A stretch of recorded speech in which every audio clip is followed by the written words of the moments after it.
Hello Indy fans. Well folks, I'm back, and that's the Scottish Parliament election done and dusted for 2021. So how did it all shake out? Well, here's DaviePHD's analysis. The positives are that Indy supporting parties will be returned to government again, so that our way out of the pandemic will continue to be led by the steady, competent leadership in Nicola Sturgeon and her cabinet. And once the time is right, our government will pursue our right to determine our own future. The SNP gained 3 seats and, crucially, didn't lose any.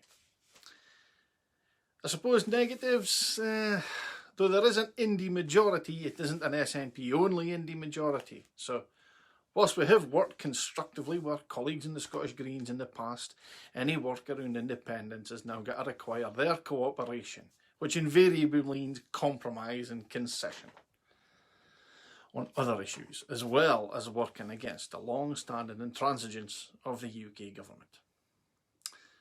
What didn't work? Well, I'm sorry, but it has to be said the Alba party didn't have the effect they desired.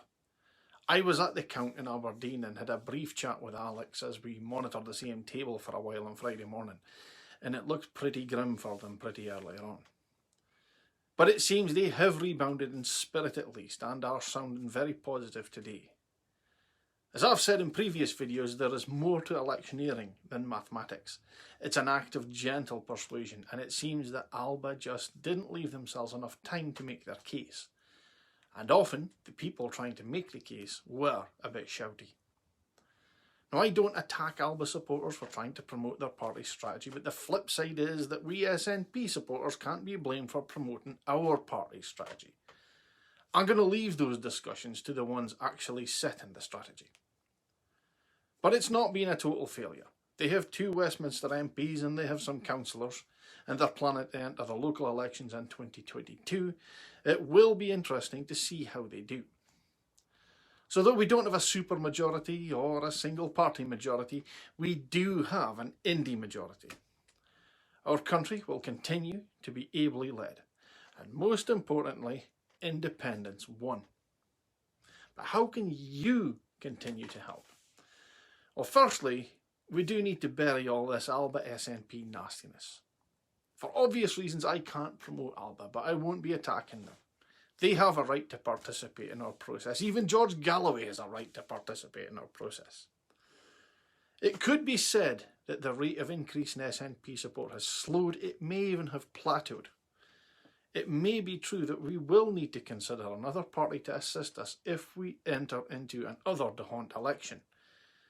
If that comes to pass, we'll have to reassess that at the time. We as Indy fans, whether you're SNP, Alba or neither, need to stay engaged. We need to keep discussing, we need to keep sharing positive developments and showing the Scottish Government in a good light. We need to be able to demonstrate that Scottish governance is better governance if we are to convince people outside the Indy bubble that independence is a good thing. For SNP members and supporters, that will be easy, but for Alba members and supporters, I'd suggest trying to think of it as promoting Scottish governance rather than promoting the SNP. There's going to be COVID to deal with, then some argy-bargy with the UK government to sort out, and the last thing any of us need during that is more independence infighting and the movement having to fight wars on 2 fronts. If we can all come together, then hopefully we'll never have to fight another DeHont election again. And to the Unionists. According to Dross MP MSP, despite its landslide result, the SNP doesn't have a mandate to implement its manifesto. But no other party in the UK has achieved a higher percentage of the vote in an election since 1966. In any case, the outcome of an election is determined by the seats won, not shares of the vote. And also important to note that, adding the SNP and Greens together, 72 MSPs out of 129 were elected on manifestos committed to a referendum. Independence, led by the SNP and supported by the Greens, has won, and they therefore have a mandate to implement their common manifesto commitment. Arithmetical gymnastics about vote share hold no water.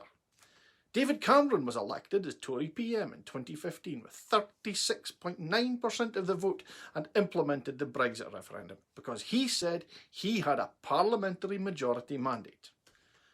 Boris Johnson is implementing his utterly reckless manifesto commitments, even though they have just set fire to Northern Ireland again, on a vote share of 42.4%, because he said he had a parliamentary majority mandate. Yet Dross MP MSP says a Scottish government with 48% of the vote and a parliamentary majority mandate doesn't. It's one thing being a hardline unionist, but Dross MP MSP is now coming across as a democracy denier. But of course, only denying the democracy he doesn't like. Because if Scotland had the same electoral system as Westminster, and all our seats were first past the post, the SNP alone would have taken 109 out of 129 of them. So I've got a message for Dross MP MSP and his band of followers. If you think independence isn't coming, take a wee look at this. 1999, 2003, 2007, 2011, 2016, 2021. Independence is coming. And to paraphrase your Tory chum, Andrew Bowie, get used to it. Folks, thanks for watching. Please feel free to share this video with anyone you like. DaviePHD.